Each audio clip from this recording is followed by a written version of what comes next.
Are you struggling with your sales closings despite having great sales calls? Well, here are the 5 tips that I want to share with you. Tip number 1.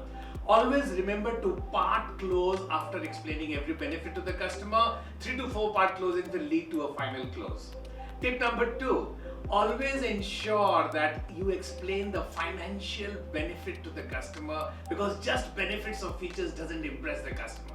Tip number 3, you got to understand that customer is also a human being. So unless you establish that rapport with the customer, it's not going to help you out. So establish rapport with the customer. Tip number 4, please ensure that the customer always realizes the loss of opportunity. So if he doesn't buy your product today, what is the financial loss of not buying your product? And tip number 5, to be good in closing, you must always be closing. There is no right time to close the order.